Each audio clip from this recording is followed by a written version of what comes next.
Business is booming, you're busier than ever. So, why does your bank account not overflow with money?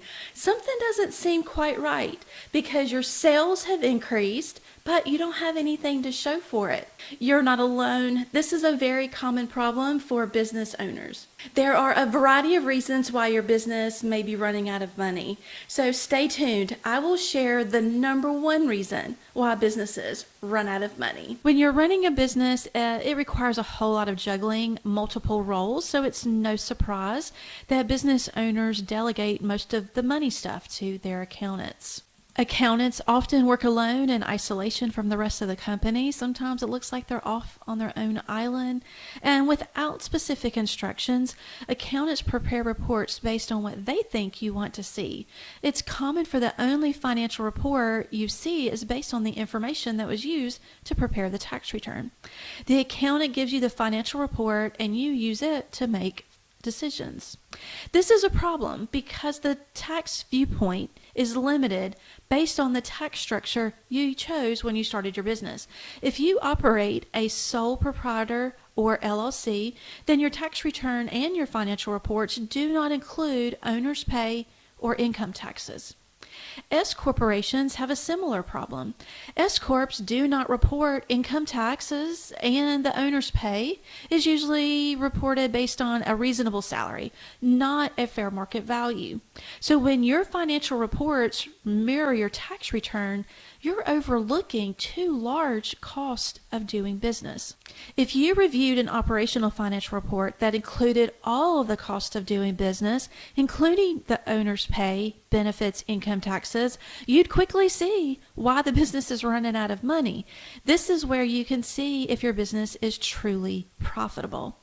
The tax viewpoint gives a false sense of profitability. When you compare your numbers to the industry benchmarks, you think you're winning. You're left dazed and confused, wondering, how did sales increase? My numbers look good on paper, but I don't have money in the bank. The worst part is this limited report leads to calculating the wrong profit break-even point and charging the wrong prices. So you could end up on the hamster wheel forever. But congratulations, you are watching this video and investing time in the financial side of your business. Keep watching. You'll learn ways to get off that hamster wheel forever. Business finances are complicated, but the good news is businesses generate money in only 3 ways. First, loans from banks, investments from the owners, and then sales from your customers. The first 2 are not long-term solutions because eventually you'll run out of the ability to borrow money from the bank. And at some point, the investors might stop believing in the idea, or they'll run out of money in their personal savings account. So sales are the only sustainable source of money. The price you charge drives the sales. So setting the right price is vital to growing a financially healthy business. It's impossible to charge the right price if you're relying on the tax profit and loss statement because the report doesn't include all of the costs of doing business. You can't see it all. And sometimes we have to see it to believe it, so that way we can actually include it in our pricing. That's why it is super important to understand what charging the right price means and what is included. But here's a little spoiler alert. Everything is included. So I want you to think about a waterfall. Your business is the mountain and money is the water flowing down the side of the mountain. And so the goal is to generate enough sales through the price that you charge. So that way, as the water flows down the mountain, you actually have some water left over at the end where you've got like a pool of water where you've got some leftovers. And the same thing works with when you're charging the right price. You have money to pay all of your financial commitments, plus you have extra money that's true profit where you have the freedom to choose how to invest that money. So let's get started. The right price includes all of your cost of goods sold. Now, you're probably very familiar with this because this is the cost related to delivering the service. It's going to be labor, equipment, materials, parts, sales commissions, any cost that is directly related to that service. And if you didn't provide the service, you wouldn't have to pay that expense. You also have operating expenses or overhead expenses. This includes rent, insurance, gas, and the office staff salaries. You'll also have the owner's pay and benefits. Even though the IRS may not allow you to deduct the payment, it's still a cost of doing business. It is a cash flow commitment and should be included when you calculate your prices. You'll also need to consider your loan payments, working capital. Working capital is especially important if you allow your customers to buy today and then pay you in 30 days. You're going to need the money to pay your bills while you wait for your customers to pay you. Plus, you'll also need to replenish your inventory. Income taxes. It is a cost of doing business, not a penalty for being successful. You've got to include that in your pricing as well. Don't forget to consider the unexpected challenges that your business may face. I know it's not fun thinking about all the negative things that could happen, but let's face it, mistakes happen. You may guarantee your services, but have you calculated how much that guarantee actually cost you? You'll need the money in the bank to make it right with the customer, so that way you can really make sure that your reputation stays strong. Or an unexpected slow season that's just slower than normal, or your largest customer files bankruptcy when they still owe you a lot of money. Maybe the economy changes and it moves in a different direction. It's unlikely that the exact same unexpected event will happen, but it is highly likely that your business will encounter something new, unexpected on a pretty regular basis. So you need to make sure that you've got money built into that price where you can survive the unexpected. You also need money to maintain your current level of sales. So right now you're operating your business with assets that you bought last year to 3 years ago. Over time, those assets are going to wear out. You're going to need to replace them, or you might need to upgrade them. So think about your computers, software, vehicles, tools, furniture, equipment, and machines. All the assets that you're using in your business today to generate sales.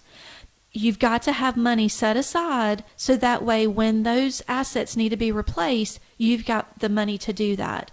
And having the ability to pay cash for that is really freeing and will reduce your financial stress. And it also gives you options. So if there is an opportunity to borrow money at an extremely low interest rate, maybe you decide to invest the money and borrow. But the cool thing is when you have money in the bank, you're able to have options where you can decide which option is best for you. Also, you want to consider your growth plans. A healthy, sustainable way to grow is to consider your growth plans in your pricing. Think about over the next year or two, are you going to hire additional employees, buy additional assets? Do you need another vehicle, computers? Are you going to invest more in marketing? Really think about what the future holds so that way you can start charging a little bit now, so when that time period hits, you're able to hit the ground running with the money that you need. And if you do end up needing to borrow money, maybe you're only borrowing half the money that you need to grow. But again, the money in the bank gives you options. And last but not least, profit. Profit is the return on your investment for assuming risk while owning a business. So when you're thinking about charging the right price, think about this waterfall effect. The money has to come in from the price you charge your customers. It's got to flow all the way down and cover all of these cash flow commitments. Did you notice that owner's pay and profit are two separate lines? Owner's pay compensates you as if you were an employee of the business for the services you provide, for the time you work in the business. Profit is a completely separate line item.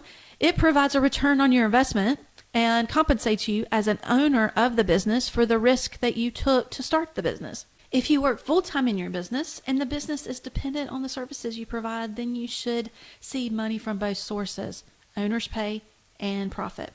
Remember, long-term sustainable cash flow starts with pricing.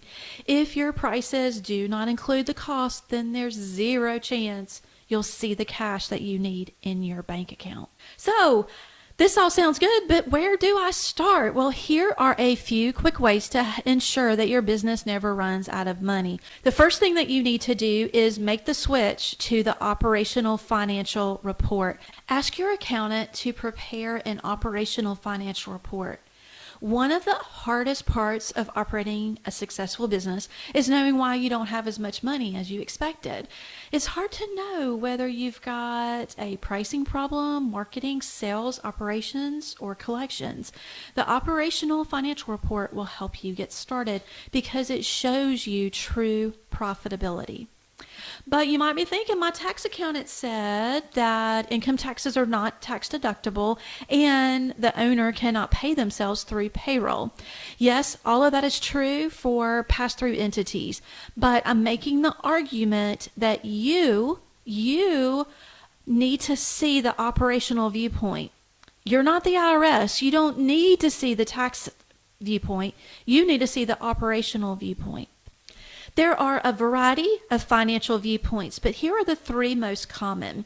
The first one is tax. So your tax accountant will use this information to help you stay compliant with the IRS. The second one is GAAP, Generally Accepted Accounting Principles. This is where investors and banks will review your report based on accounting standards where they're able to compare between different companies within the same industry.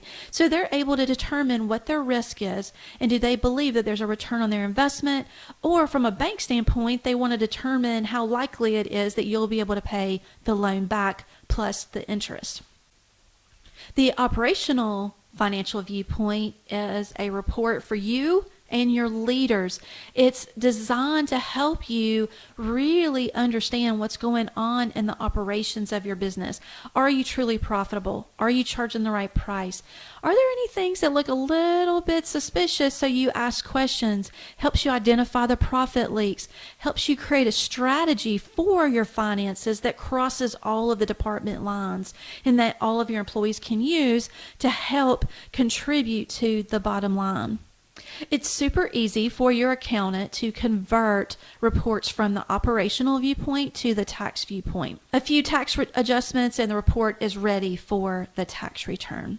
The second thing you need to consider is review your prices. Sit down with your accountant and make sure that you've included all of these cash flow commitments in the price. Because if you haven't considered it in the price, then there's zero chance that the money's ever going to show up in the bank account. And then the third thing is consider teaching your employees how they impact sales, profit, and cash flow. Owners and employees make money decisions in your company every day. So everyone is.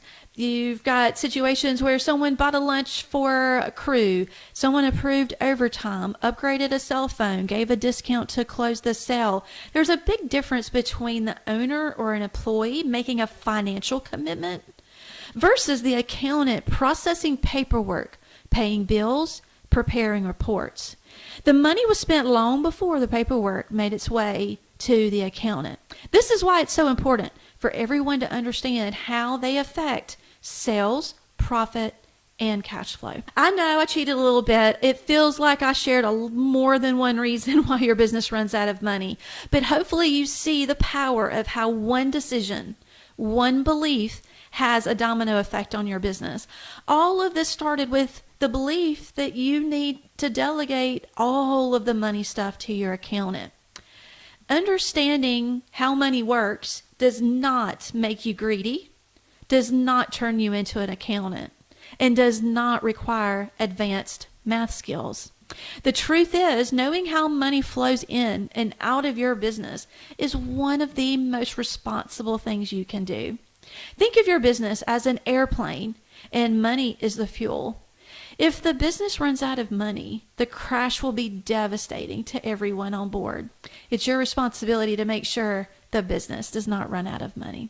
Thank you so much for watching. Please hit the subscribe button. Give me a thumbs up. And if you've got any questions, feel free to comment. Thank you so much for watching. I look forward to seeing you at the top.